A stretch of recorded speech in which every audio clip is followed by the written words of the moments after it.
সুপ্রিয় দর্শক, হক green world চ্যানেলে আপনাদের জানাই স্বাগত। ফুল দেখেই বুঝতে পারছেন এটি একটি অপরাজিতা গাছ।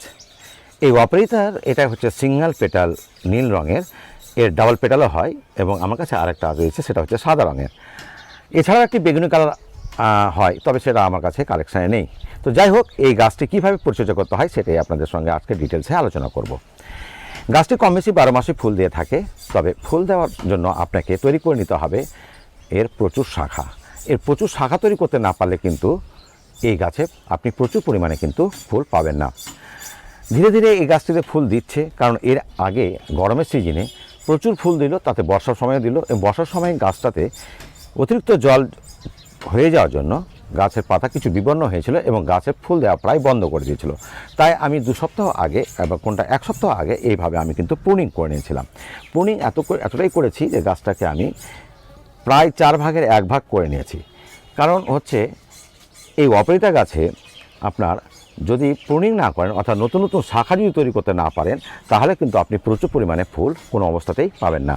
মনে রাখবেন, এই অপরাজিতা গাছ অ্যাকচুয়ালি নতুন শাখাতেই কিন্তু ফুল আসে। দেখতেই পাচ্ছেন নতুন শাখা, মানে নতুন শাখাতে কিন্তু প্রচুর ফুলের কুড়ি রয়েছে, অর্থাৎ ফুল দিতে শুরু করেছে। এবার যত দিন যাবে গাছের শাখার সংখ্যা বাড়তে থাকবে এবং ফুলের পরিমাণটাও আপনি বেশি করে পেতেই থাকবেন। তো এই গাছকে আপনি প্রচুর পরিমাণে ফুল দিতে গেলে আপনাকেও কিছুটা পরিশ্রম নতুনভাবে করতে হবে। কারণ এই গাছটা আমি আগেই বলেছি বিশাল ঝাঁকালো ছিল এবং প্রচুর ফুল দিয়ে ডগাগুলো পুরাতন হয়ে গেছিলো, তাই আমি সেটাকে প্রুনিং করেছি। এই গাছটি প্রথম থেকে যদি আপনি আলোচনা করি, গাছটিতে কী মাটিতে আপনি লাগাবেন, তো এই গাছের জন্য যে মাটি প্রয়োজন সেই মাটিটা কিন্তু অ্যাকচুয়ালি গার্ডেন সয়েল নেবেন আপনি 50%, 30% নেবেন কম্পোস্ট, 20% নেবেন কোকোপিট, 10% নেবেন আপনি বালি। কারণ এই গাছটি কিন্তু প্রচুর পরিমাণে জল পছন্দ করে। গাছ যেন কোনো অবস্থাতে ড্রাই না হয় সেটা কিন্তু খেয়াল রাখবেন।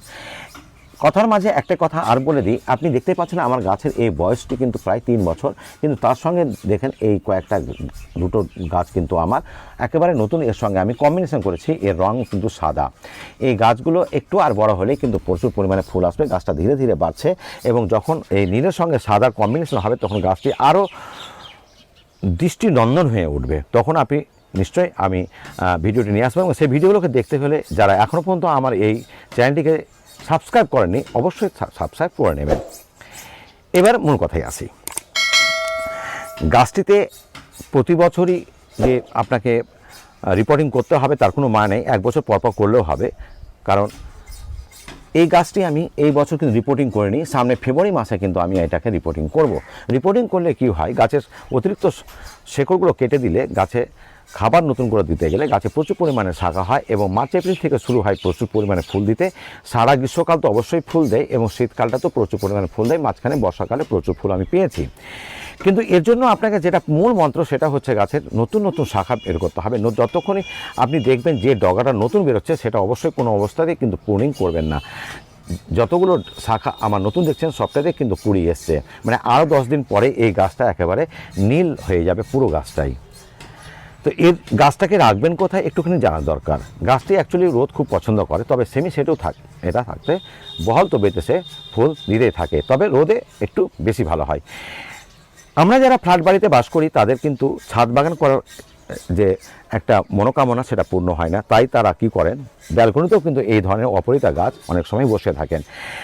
তখন একটা ভুল করে থাকেন যে 6-8 ইঞ্চির একটা টবে বসিয়ে দিয়ে গাছে প্রচুর পরিমাণে জল দিচ্ছে বা গাছটাকে প্রচুর পরিমাণে বড় করে নিয়েছে। মনে রাখতে হবে, সীমিত টবের মাটিতে প্রয়োজনীয় পুষ্টি সরবরাহ করতে না পারলে কিন্তু গাছে অতিরিক্ত ফুল কিন্তু আপনি পাবেন না। তাই গাছটাকে কোনো মতেই কিন্তু বিশাল লম্বা করে ফেলবেন না, কারণ এই গাছ খুব প্রচণ্ড বাড়তে পারে। বিশেষ করে গরমের সিজনে ভীষণভাবে এই গাছটা শাখা পোশাখা ছেড়ে একেবারে বিশাল বুশি আকার তৈরি হয়ে যায়। তখন কিন্তু গাছকে প্রুনিং করে নিতে হবে। কারণ ছোট্ট একটা টব, সেখানে একটি বড় গাছ লাগিয়ে দেন, সেখানে কিন্তু গাছ বৃদ্ধি হবে কিন্তু ফুল পাবেন না। তো গাছের ফুল নেওয়ার জন্য আপনাকে কিন্তু অতিরিক্ত খাবার দিতে হবে। যে খাবারটা আমি আজ থেকে 1 সপ্তাহ আগে কিন্তু আমি এখানে দিয়েছি, আপনার কম্পোস্ট সার দিয়েছি, আর সপ্তাহে 1 বার করে আমি কিন্তু খোল জল দিয়েছি এবং বলা ভালো আজকে সকালেও কিন্তু আমি খোল জল দিয়েছি। এখন আমাকে এই গাছে প্রচুর পরিমাণে ফুল নেওয়ার জন্য আপনাদের যেটা দেখাবো, যেটা আপনি 20 দিনে 1 বার করবেন, সেই খাবারগুলো কী কী। তো সেই খাবারগুলো সম্বন্ধে একটুখানি জেনে নিন। প্রথমে এই গাছটা বলি, এই গাছটা ভীষণ ফসফেট পছন্দ করে, তাই সিঙ্গেল সুপার ফসফেট দেবেন 1 চামচ। আপনি দেবেন বোন ডাস্ট 1 মুঠো, নিমখোল দেবেন 1 মুঠো। আর গাছটা যেহেতু বর্ষাকাল কাটিয়ে উঠলো, কাজে গাছে কিন্তু বিভিন্ন পাতা হয়ে থাকে, তাই এই অ্যাপসম সলটা দিয়ে দেবেন। তাহলে অ্যাপসম সল দিলে পাতাতে প্রচুর পরিমাণে কিন্তু ক্লোরোফিলের আধিক্য আসবে এবং গাছ খুব সুন্দর সতেজ হয়ে উঠবে, প্রচুর পরিমাণে ফুল পাবেন। এইটা হচ্ছে আপনার 0050। ইতিপূর্বে আমি লাল পটাশ দিয়েছিলাম। লাল পটাশে থাকে প্রচুর পরিমাণে লবণ, তাই টবের ক্ষেত্রে লাল এমওপি চাইতে যেটা সাদা 0050 অর্থাৎ সালফেট অফ পটাশ, এটা কিন্তু সবচেয়ে ভালো। তবে গাছটি মাটি আমার যেহেতু ভিজে আছে, সকালে আমি খোল জল দিয়েছি, একটু আগেই বললাম, তাই আমি এখন এই গাছটিতে এই খাবারগুলো দেবো না। আমি আপনার জাস্ট দেখিয়ে দিলাম, এটি আমি বিকালে কিংবা আগামীকালকে সকালে এই খাবারটি দেবো। কারণ মাটি একটুখানি ঝুরঝুরে না হলে কিন্তু খাবার দেওয়া ঠিক নয়, বা খাবারটা আপনি মাটির সঙ্গে ভালো করে মেশাতে পারবেন না। তো এই গেল খাবার দেওয়ার ব্যাপারটা। এবার আসে আমি রোগ পোকা। গাছ থাকলেই রোগ পোকা হয়, তবে সবচেয়ে একটা পজিটিভ সাইড হচ্ছে এই অপরাজিতা গাছে কিন্তু তেমন কোনো রোগ পোকা হয় না। মাঝে মাঝে লেদা পোকার আক্রমণ হয়, তবে সেই পোকাটাকে মারার জন্য যে কোনো হাতের কাছে আপনার কাছে কীটনাশক থাকবে সেটাই স্প্রে করবেন। গাছ যখন একেবারে আমার এই গাছের মতো সুন্দর সতেজ সবুজ আবহে থাকবে, তখন 15 দিনে একবার নিম তেল ব্যবহার করবেন। তো এই গেল আমার রোগ পোকা নিয়ন্ত্রণ। এবার বলি গাছটি প্রোপাগেশন কীভাবে করবেন। গাছের প্রোপাগেশন করবেন, এই যে সিড পটগুলো যে আছে, এই সিড পটগুলো কিন্তু কোনো মতেই রাখবেন না, কারণ এই সিড পট থাকলে কিন্তু গাছে ফুলের সংখ্যাটা কমে যাবে। ফুল হয়ে গেলেই এই সিড পটটা সম্ভব হলে আপনি হাত দিয়ে বা কাঁচি দিয়ে কেটে এইভাবে ফেলে দেবেন। কারণ হচ্ছে গাছে যদি এই পুরাতন ফুল বা সিড পটের সংখ্যা বেড়ে যায়, তাহলে ফুলের সংখ্যাটা কমে যাবে। তো এই যে সিড পট যে হয় মটর শুটির মতো, সেই সিড পটটা পরিপক্ক হয়ে গেলে কিন্তু এর মধ্যে প্রথমে বাদামি, তারপরে কালো রঙের হয়ে যায় বীজগুলো যে কোনো মাটিতে দিলে গাছটা বেরিয়ে যাবে এবং 2-3 মাসের মধ্যে চারাটি বসানোর মতন হয়ে যাবে। তো এই গেল আপনার কীভাবে চারা তৈরি করবেন। তো বন্ধুরা, বুঝতেই পারলেন, আপনার মূল কথা হচ্ছে গাছের জল দেওয়াটা খুব সুন্দরভাবে দেবেন, গাছকে ড্রাই করবেন না। দ্বিতীয় কথা, ফুল হয়ে গেলে ফুলের যে শুকনো ফুলগুলো অবশ্যই ঝাড়ে ফেলবেন, এবং যত বেশি আপনি শাখা তৈরি করতে পারবেন তত বেশি আপনি পাবেন এই গাছের ফুল। আর মাঝে মাঝে 15 দিন অন্তর একবার নিম তেল স্প্রে করবেন। তো বন্ধুরা, যদি আমার এই ভিডিও আপনাদের যৎসামান্য উপকারে আসে, তাহলে অবশ্যই চ্যানেলটিকে সাবস্ক্রাইব করবেন এবং ভালো থাকবেন, সুস্থ থাকবেন। বন্ধুরা, ধন্যবাদ।